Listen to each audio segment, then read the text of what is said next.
జై శ్రీమన్నారాయణ. నేను మీ వాణి సత్యాన్ని శ్రీ విష్ణు పరివార్ ఛానల్ నుంచి మాట్లాడుతున్నానండి.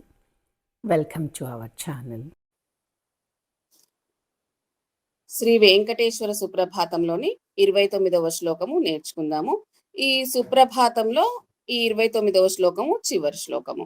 ఇత్థం వృషాచలపతేరిహ సుప్రభాతం ఏ మానవాః ప్రతిదినం పఠితుం ప్రవృత్తాః తేషాం ప్రభాత సమయే స్మృతిరంగభాజాం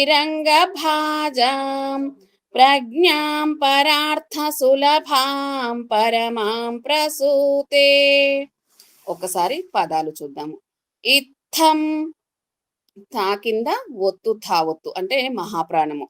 ఇత్థం వృషాచలపతే వాకువట్రసుడి చలపతే రిహ సుప్రభాతం భా మహాప్రాణము. ఏ మానవా ప్రతిదినం ఏ మానవా తర్వాత విసర్గ ఉంది, పా ముందు వచ్చిన విసర్గ కాబట్టి ఎఫ్ సౌండ్ రావాలి.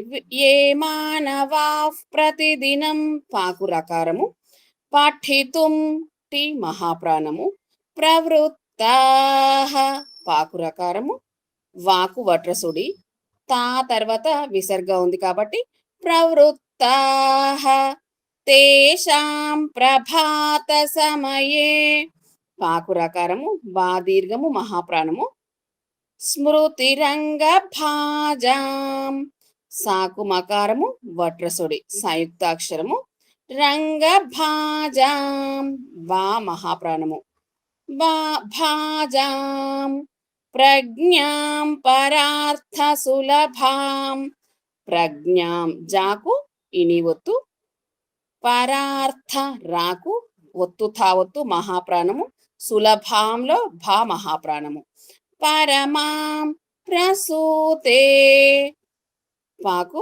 రకారము, తే పైన పొలు ప్రసూతే. అనురాధ గారు ఆఫ్ లైన్ చూద్దాము. అలాగే గురు.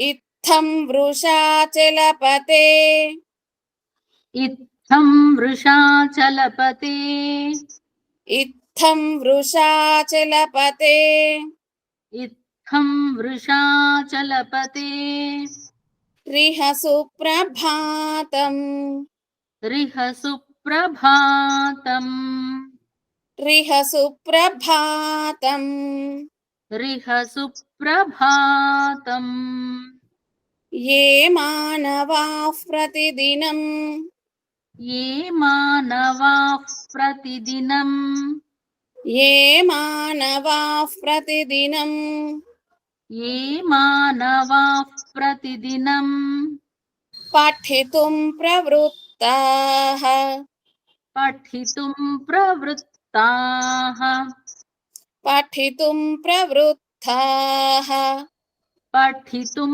ప్రవృత్తాః తేషాం ప్రభాత సమయే తేషాం ప్రభాత సమయే తేషాం ప్రభాత సమయే తేషాం ప్రభాత సమయే స్మృతిరంగభాజాం స్మృతిరంగభాజాం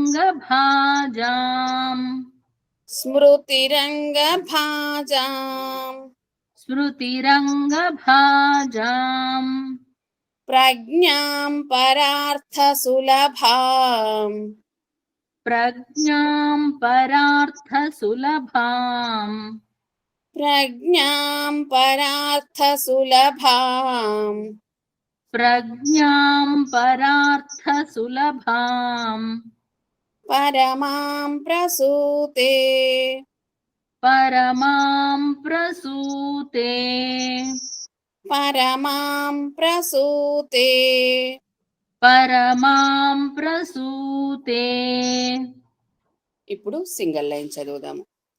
ఇత్థం వృషాచలపతేరిహ సుప్రభాతం ఇత్థం వృషాచలపతేరిహ సుప్రభాతం ఏ మానవాః ప్రతిదినం పఠితుం ప్రవృత్తాః ये मानवाः प्रतिदिनं पठितुं प्रवृत्ताः तेषां प्रभातसमये स्मृतिरङ्गभाजाम् तेषां प्रभातसमये स्मृतिरङ्गभाजाम् प्रज्ञां परार्थसुलभां परमां प्रसूते प्रज्ञां परार्थसुलभां परमां प्रसूते ఇప్పుడు 2 లైన్స్ చూద్దాము. ఇత్థం వృషా చిలపతేరిహ సుప్రభాతం ఏ మానవాః ప్రతిదినం పఠితుం ప్రవృత్తాః. इत्थं वृषाचलपतेरिह सुप्रभातम् ये मानवाः प्रतिदिनं पठितुं प्रवृत्ताः తేషాం ప్రభాతసమయే స్మృతిరంగభాజాం ప్రజ్ఞాం పరార్థసులభాం పరమాం ప్రసూతే. तेषां प्रभातसमये स्मृतिरङ्गभाजां प्रज्ञां परार्थसुलभां परमां प्रसूते ఇప్పుడు మీరు నేను కలిపి ఫుల్ శ్లోక చదువుదాము.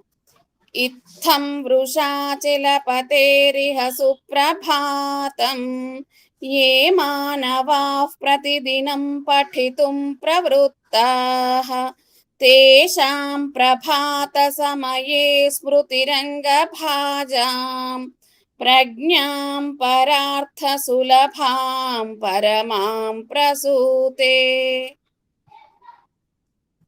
జై శ్రీమన్నారాయణ. జై శ్రీమన్నారాయణ గురుగారు. జై శ్రీమన్నారాయణ. నేను మీ వాణి సత్యాన్ని శ్రీ విష్ణు పరివార్ ఛానల్ నుంచి మాట్లాడుతున్నానండి.